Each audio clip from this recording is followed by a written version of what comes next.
Hey, welcome back to Female Founder World. It's Jasmine here. I am the host of Female Founder World. I'm the creator of Female Founder World, our community and our events. And I hope that this holiday season has been treating you and your business really well. I hope the orders are flying through and things are going smoothly. If they're not, you're not alone. I feel you. Come and vent in our community group. People are talking about it. The link is in the show notes if you want to join our closed community to talk about that or really anything else that's going on in your business.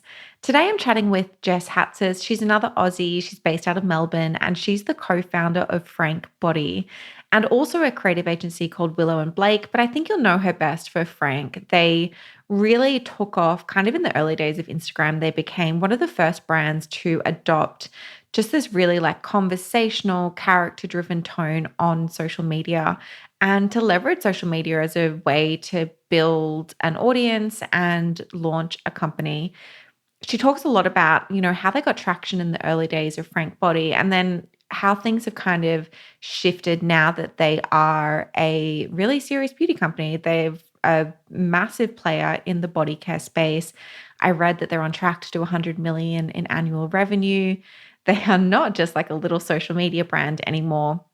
And she talks about how you like pivot from being an Instagram first or a TikTok first brand into something that is taken really seriously in the category, which I think is super interesting because I know a lot of you out there like have blown up on TikTok and that's kind of how you got started.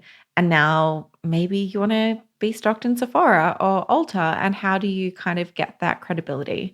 I hope you love this conversation. If you do, drop us 5 stars wherever you're listening to podcast. All of the reviews are super helpful. It's how we find new listeners and grow the show. All right, let's jump in. You are now entering Female Founder World with your host, Jasmine Garnsworthy. Jess, welcome to Female Founder World. It's so exciting to have you on the show.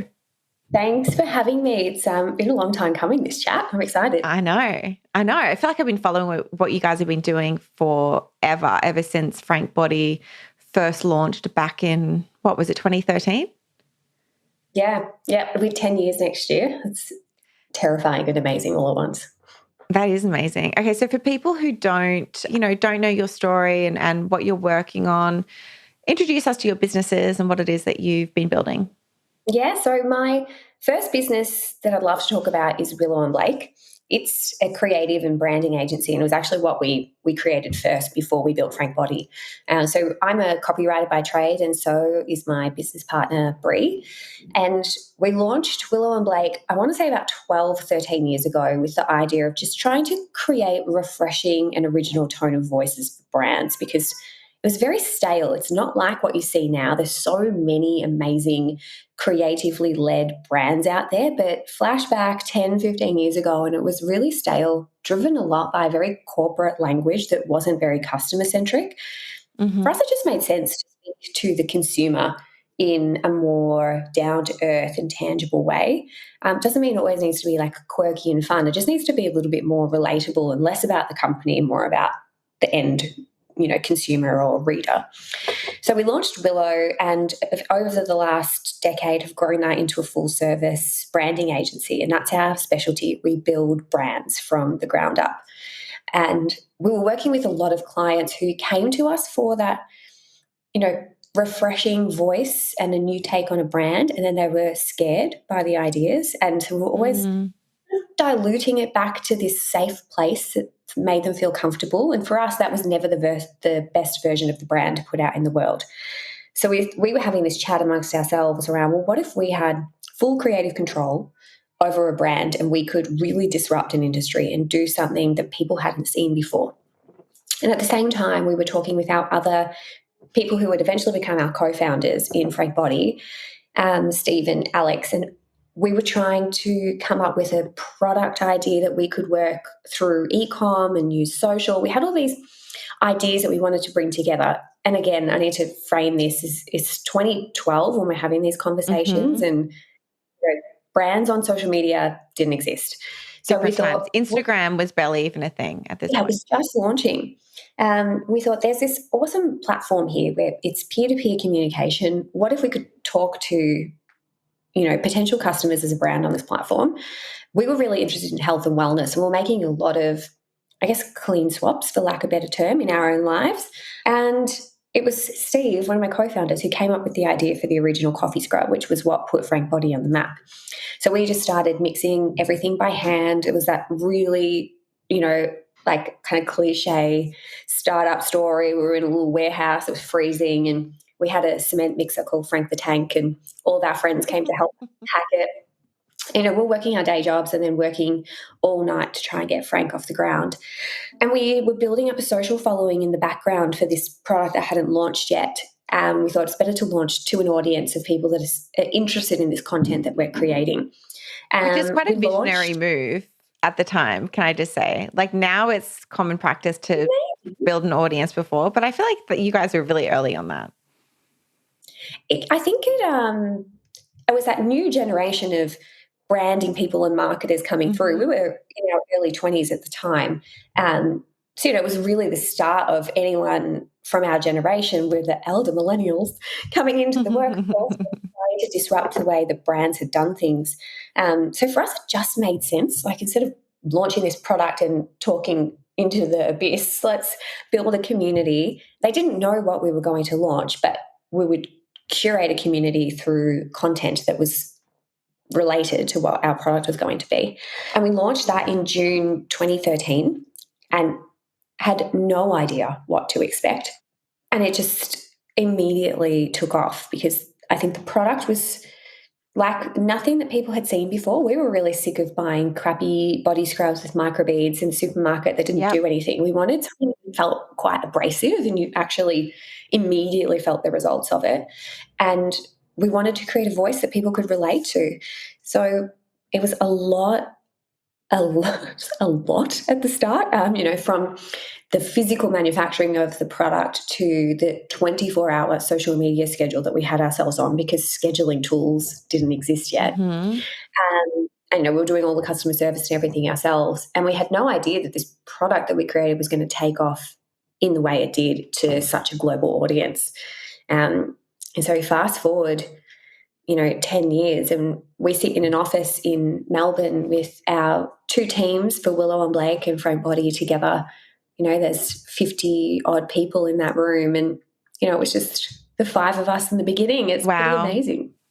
Wow. I was reading, doing some research on Frank and where you guys are at, and I was reading some of the milestones that you've hit over the last couple of years, and it was like, that goals to reach 100 million in sales by 2024 and tripling revenue from 2019 to 2020, just like this wild growth that is still happening, 10 years later. It's not like the brand just kind of like took off in the early days. It's like you guys are still finding ways to accelerate growth. And I want to definitely talk all about what's working now, but let's kind of stick in those early days for a little bit and chat about what was really driving that traction and what you did kind of to get those eyeballs on your product kind of at day one.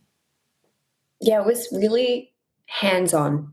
I don't want to sugarcoat it for anyone. It was a lot of work. We were running Willow and Blake, so we knew how to do social and content and brand. And so that we were very fortunate as founders that was in our wheelhouse. So for those of us on the sort of branding and marketing side of the business, it was a really rigorous posting schedule on social. So, every hour of the day, 24 hours a day, because we were talking to an international audience. So that meant taking it in terms to set your alarm at 2:00 in the morning and put a post up because there was no other way to do it back then. Thank God now we have scheduling tools to do that sort of stuff. Really engaged community management. So there's nothing worse than a brand that launches and then doesn't take the time to actually engage with their customer base. So we were on there starting conversations on our pages, on our customers' pages, on influencers' pages, and the word influencers wasn't even a thing then. We were sending product out to everyone. So that meant building huge lists of thousands of what you would call at the time coals. Or bloggers, because that's all it was back then. We would email them, by the hundreds a day and just try and collect addresses to send product out to people. And back then, people weren't charging for posts. It was much more exchange. So it's a really different landscape now. But it was just a huge volume game. And so we got the idea was just the most powerful form of marketing is word of mouth. The more groundswell we can create, the more people that we can have talking about this product online, the better. So on our packaging and with all of our packaging, we sent out a flyer that instructed people how to take a Frank Effect photo and put it on social, which if anyone has followed the brand from the early days, you may remember the coffee scrub photos of the legs and just basically babes in the shower, which was really also I remember it very well. Yeah. that wasn't a thing that people did. You didn't take I photos. definitely posted those photos. Yeah. I definitely was posting those photos. I think I was working at Pop Sugar at the time. I think you were. Yeah, I think that was actually how we first met. Yeah.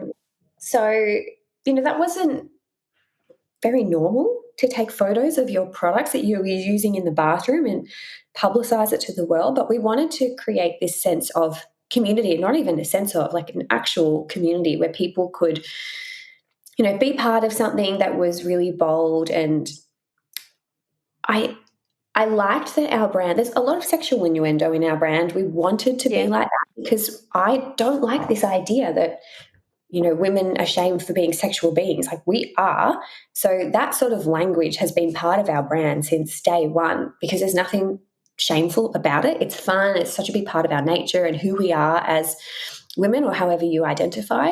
But it had been really absent from women's brands for so long. So we were trying to just reclaim all of these things that had been stripped out of women's brands because they were run by 60-year-old men who were so disconnected from us as the consumer.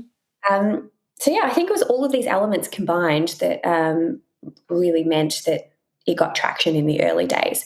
And then that was difficult to sustain. It grew meteorically over the first 2 years, and then the algorithm changed really drastically.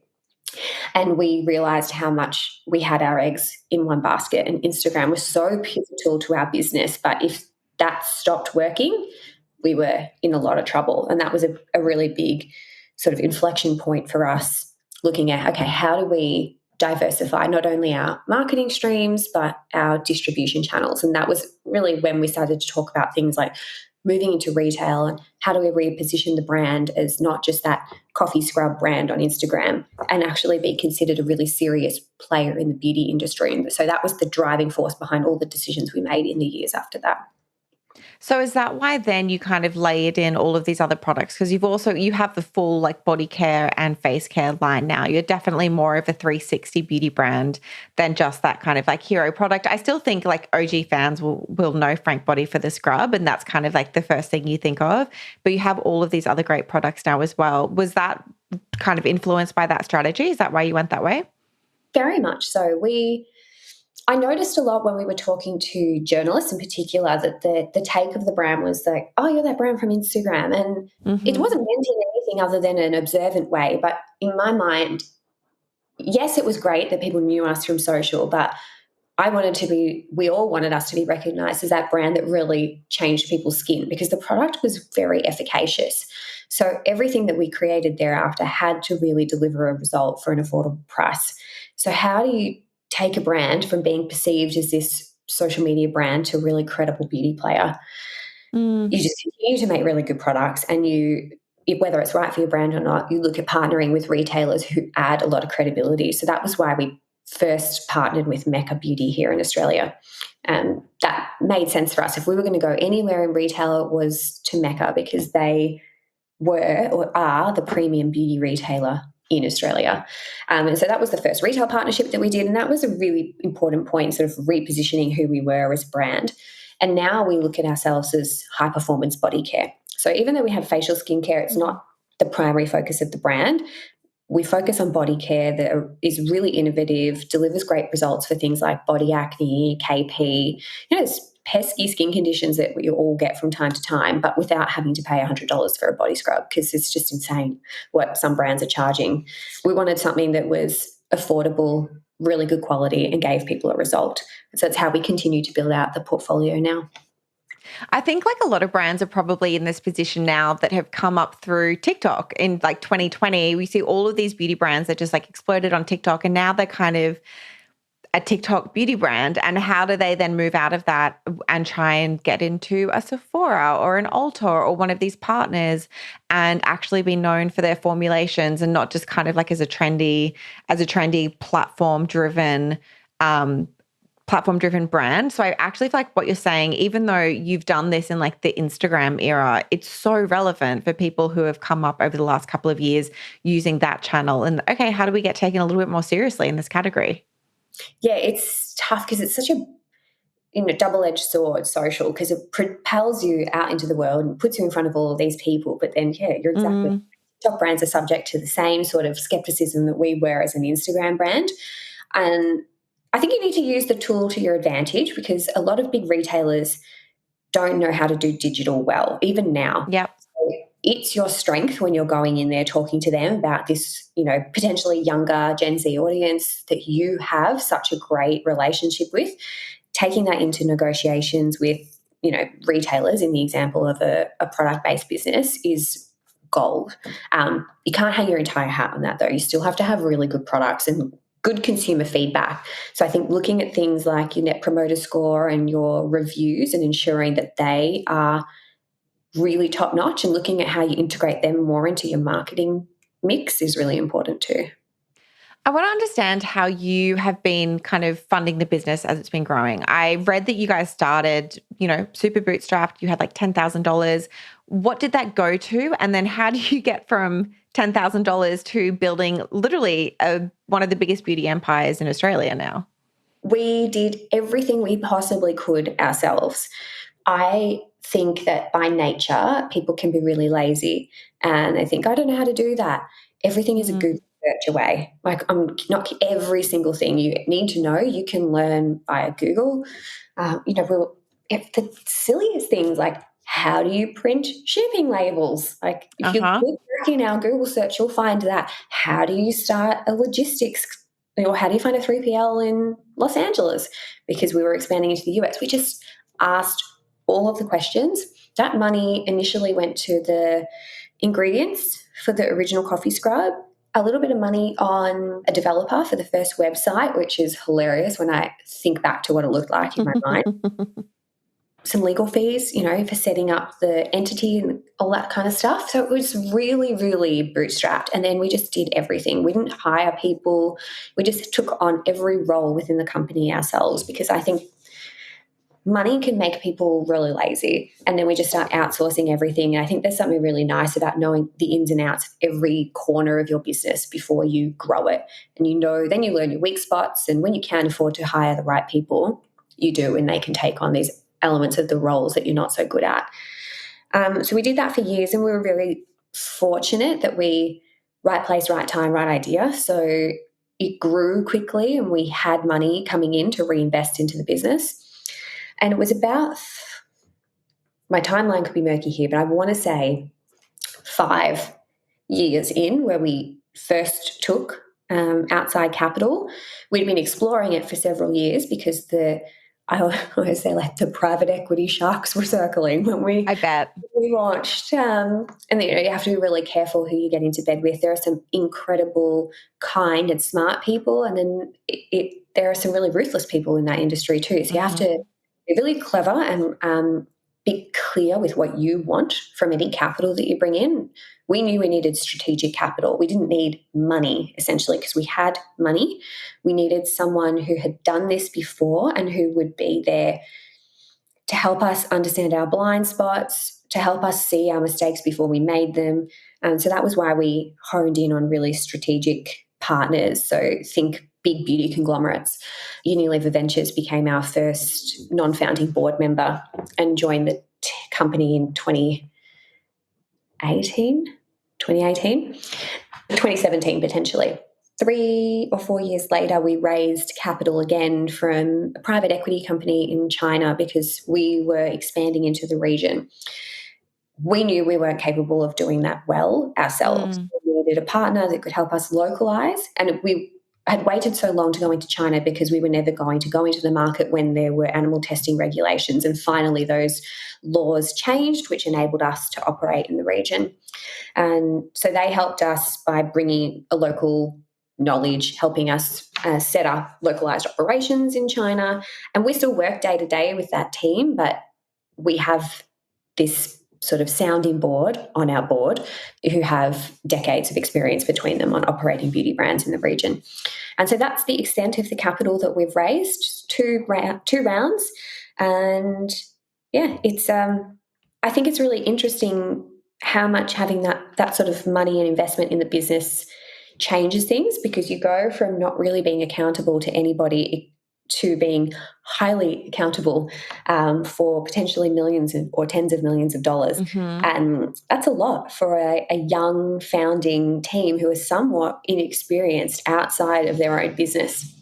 So I think long and hard before anyone that might be listening takes on capital, and just really assess what's important to you and whether it's the right thing for you at this time. That is such good advice. I'm so curious. You said that you kind of had advisors and a team that helped you launching into China. What have you learned about entering that market that you think, because I think a lot of people are curious about it and interested in it, but it's just this whole other beast and it looks so daunting. What have you learned that you can share about expanding into China or Asia in general? Yeah, to be honest, we're still very early days. We only launched into the region officially a couple of months ago. So I don't think we've even been in Wow. there long enough to take huge learnings. We were operating cross-border, in the years prior, because that meant you could get around animal testing regulations. The thing that I've learned is how different the customer is. And I think that's probably pretty obvious when you think about the cultural differences between somewhere like Australia and China, but we had to completely localize the brand. So content with local talent, local influencers, everything was translated. The SKU assortment was significantly reduced. It is Frank Body, but even the tone of voice changed, because there's so many sort of colloquialisms and quite a cheeky and sarcastic Mm-hmm. tone of voice that doesn't translate well in China. So we've really sort of morphed the brand into something that's a bit more suitable for the region under the guidance of our team in Shanghai. Interesting. I know that you are the expert in all things consumer brand, tone of voice and branding. You've done it yourself for your own business and you've done it for many other businesses as well. I feel like when I look out into the space now, I'm seeing a lot of the same tone of voice being replicated across different brands. I think like Starface does it really well. I think there's someone who kind of like cut through and did like a cheeky, fun tone of voice that stood out. There's another brand called Experiment Beauty, which is a little bit newer, which is also kind of doing it really well. But aside from that, I'm not seeing a whole lot of people kind of stand out. I'm seeing a lot of the same. How does someone, like now, when there's so much noise, there's so much happening in this space, how does somebody build this kind of identity and this tone of voice that is distinctive and different? Like, are there exercises that you guide people through? Is there a way that people can kind of come up with these concepts? Like, what advice do you have for folks who are trying to figure this out at the moment? Yeah, it's tough. You're right. It's a really saturated industry, not even just It's beauty. busy. It's consumer brands in general, because the threshold to entering the market is so much Mm-hmm. lower.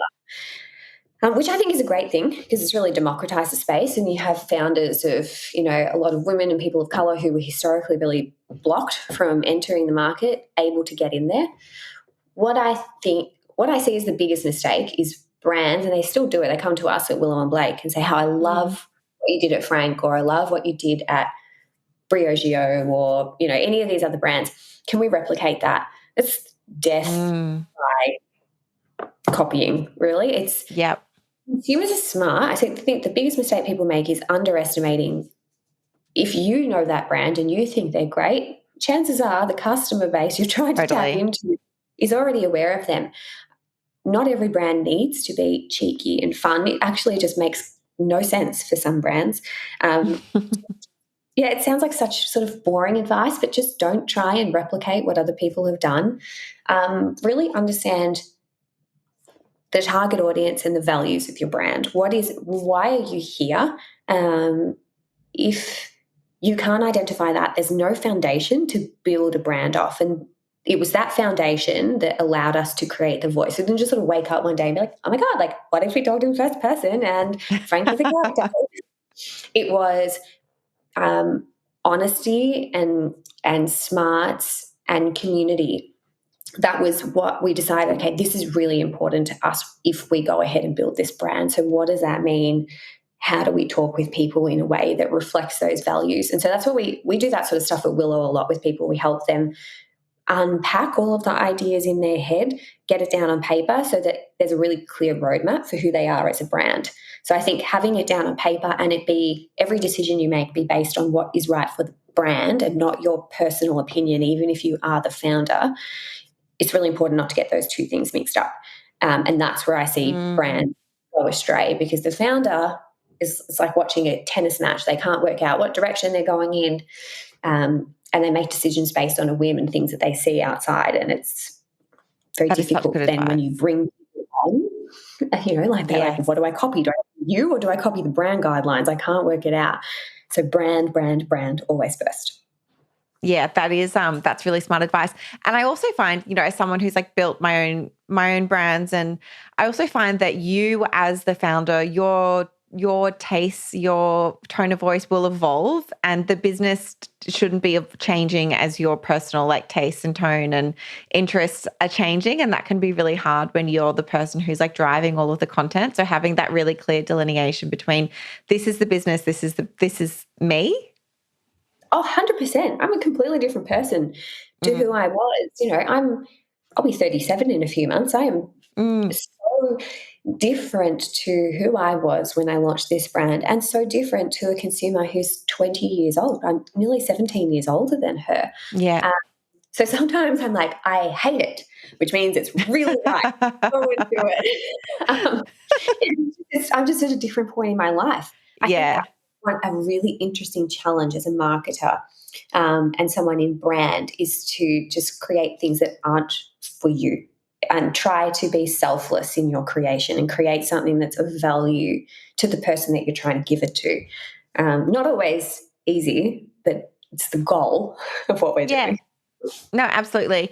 And I want to ask you really selfish questions now. So we are, we've had a bunch of brands come to Female Founder World, come to us and ask us to build and launch closed online community spaces for us, which is what we've which is what we've built for ourselves and has been working really well and is just this incredible, incredible space. If you're listening and you're not part of it, link is in the show notes, come and join.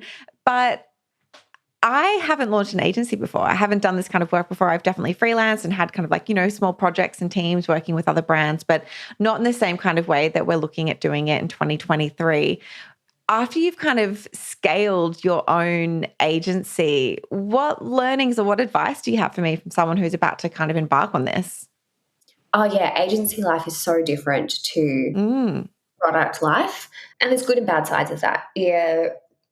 Frank got so big so quickly, and Willow grew, but at a steadier pace and more controllable pace. Once you sort of set things in motion in a product world, it's kind of hard to undo them.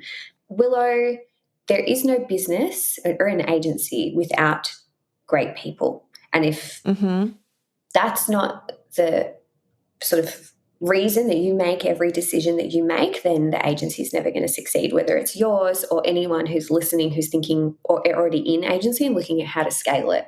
And we've made those mistakes before, and it wasn't until we realized that the heart and soul of this company is the amazing creative and strategic team that we have built here. So we're not that we're not like this at Frank, because you're obviously always really, really selective and careful with who you bring into the team, but there's much more at stake in an agency scenario, because you put one wrong ingredient into that recipe and the whole thing is ruined. It's so much about an agency, especially one in a creative space, which yours is. It needs to be really safe. An employee at Frank once described the space that we've got and in our, co-shared offices as psychologically safe. And that was probably the compliment I've ever received, because she said, I've never felt like this at work. Like, I can challenge you as my boss if I think that your idea isn't right, and I can work really collaboratively with you and everyone else in our team. And that showed me that we were getting things right. And that's how you scale an agency. You have to create that workplace where people feel Like they can be vulnerable, they can challenge leadership in the right way, all with the ultimate goal of doing the best work. And as soon as we all feel like we're working towards doing the best work, you kind of unlock these layers. And learning how to network. I suck at networking. I'm a very shy person. I'm fine here talking about the stuff that I do every single day. Throw me into a room with strangers where I have to make small talk, and I'm shocking at it. Jess, it hasn't held you back. Don't worry. So like, we're really trying to get out there again after the last few years of, Yeah.